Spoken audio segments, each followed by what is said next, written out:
আমাদের মাথার খুলির ভেতরে থাকা মাত্র ৩ পাউন্ডের এই বস্তুটা কি? শত শত কোটি নিউরন, লক্ষ কোটি সংযোগ। এটি একই সাথে মহাবিশ্বের সবচেয়ে জটিল এবং রহস্যময় সৃষ্টিগুলোর একটি। এটি আমাদের চিন্তার জগৎ, স্মৃতির কারখানা আর অনুভূতির কেন্দ্র। এটি মানব মস্তিষ্ক। আসসালামু আলাইকুম। আজকের এই যাত্রায় আমরা মানব মস্তিষ্ককে দুটি ভিন্ন কিন্তু শক্তিশালী দৃষ্টিকোণ থেকে দেখব।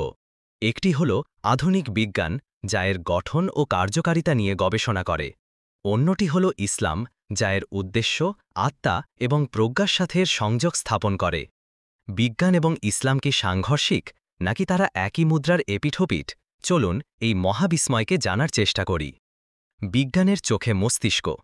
বিজ্ঞান আমাদের জানায় মস্তিষ্ক হল আমাদের দেহের central command system. Crore crore বিশেষ কোষ, যাদের নাম নিউরন, বৈদ্যুতিক এবং রাসায়নিক সংকেতের মাধ্যমে একে অপরের সাথে যোগাযোগ করে। এই যোগাযোগই আমাদের প্রতিটি কাজ নিয়ন্ত্রণ করে।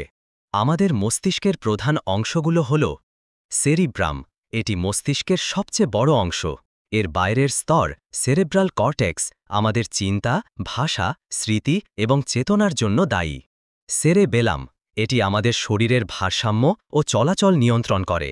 ব্রেন স্টেম, এটি মস্তিষ্ককে স্পাইনাল কর্ডের সাথে যুক্ত করে এবং শ্বাসপ্রশ্বাস, হৃদস্পন্দনের মতো জরুরি কাজগুলো স্বয়ংক্রিয়ভাবে পরিচালনা করে। কার্যকারিতা, আমরা যখন নতুন কিছু শিখি, আমাদের মস্তিষ্কের নিউরনগুলোর মধ্যে নতুন সংযোগ তৈরি হয়। এই ক্ষমতাকে বলা হয় নিউরোপ্লাস্টিসিটি। অর্থাৎ আমাদের মস্তিষ্ক স্থির নয়, এটি প্রতিনিয়ত পরিবর্তিত ও অভিযোজিত হতে পারে।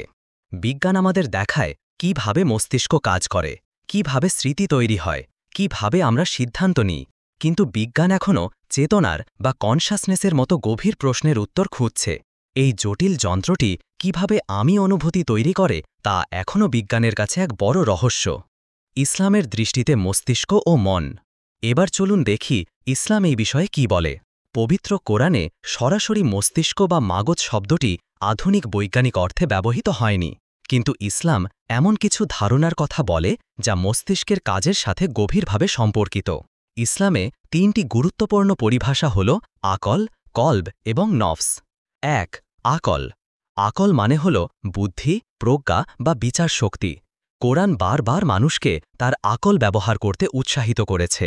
আল্লাহ তার সৃষ্টি নিয়ে চিন্তা করতে, গবেষণা করতে এবং নিদর্শনগুলো বুঝতে বলেছেন।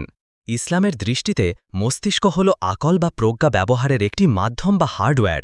আল্লাহ আমাদের এই অসাধারণ অঙ্গটি দিয়েছেন যেন আমরা সত্যকে উপলব্ধি করতে পারি। ২. কলব। ইসলামে কলব বা অন্তর শুধু রক্ত সঞ্চালনকারী অঙ্গ নয়, এটি উপলব্ধি, বিশ্বাস, আবেগ এবং নিয়তের কেন্দ্র।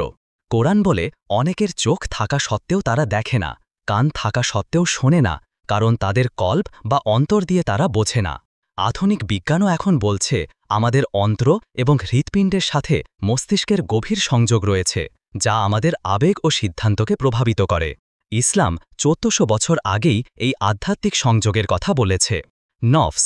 নফস হল আমাদের সত্তা, আমাদের আমি। এটি আমাদের ইচ্ছা, আকাঙ্ক্ষা এবং ব্যক্তিত্বের সাথে জড়িত। মস্তিষ্ক যেমন আমাদের জৈবিক চাহিদা নিয়ন্ত্রণ করে, তেমনি নফস হল সেই চালিকা শক্তি যা ভালো বা মন্দের দিকে যেতে চায়। ইসলাম আমাদের এই নফসকে নিয়ন্ত্রণ ও পরিশুদ্ধ করার শিক্ষা দেয়। বিজ্ঞান ও ইসলামের সমন্বয়। তাহলে আমরা কোথায় এসে দাঁড়ালাম? বিজ্ঞান ও ইসলাম কি দুটি ভিন্ন কথা বলছে? মোটেও না, বরং তারা একে অপরের পরিপূরক। বিষয়টাকে এভাবে ভাবা যেতে পারে, মস্তিষ্ক হল একটি সুপার কম্পিউটারের মতো অত্যাধুনিক হার্ডওয়্যার। বিজ্ঞান এই হার্ডওয়্যারের গঠন, তারের সংযোগ এবং কার্যকারিতা ব্যাখ্যা করে। আর ইসলাম আমাদের সেই হার্ডওয়্যারের পারপাস বা উদ্দেশ্য জানায়। আকল, কলব এবং নফস হল সেই সফটওয়্যার বা অপারেটিং সিস্টেম যা এই যন্ত্রকে সঠিক পথে পরিচালনা করার দিক নির্দেশনা দেয়। বিজ্ঞান আমাদের শেখায় কিভাবে চিন্তা করতে হয়, ইসলাম আমাদের শেখায় কি চিন্তা করা উচিত: সৃষ্টিকর্তার মহিমা, নিজের দায়িত্ব এবং মানবজাতির কল্যাণ। বিজ্ঞান হল সৃষ্টিকে জানার মাধ্যম, আর ইসলাম হল সেই জ্ঞানকে প্রজ্ঞায় রূপান্তর করে স্রষ্টার কাছাকাছি যাওয়ার পথ। মানব মস্তিষ্ক সত্যি এক ঐশ্বরিক অলৌকিকতা।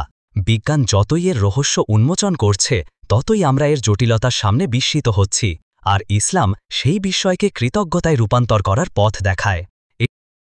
এটি শুধু একটি জৈবিক অঙ্গ নয়, এটি একটি আমানত, একটি যন্ত্র যা দিয়ে আমরা স্রষ্টাকে চিনতে পারি, জ্ঞান অর্জন করতে পারি এবং পৃথিবীকে আরও সুন্দর করে তুলতে পারি।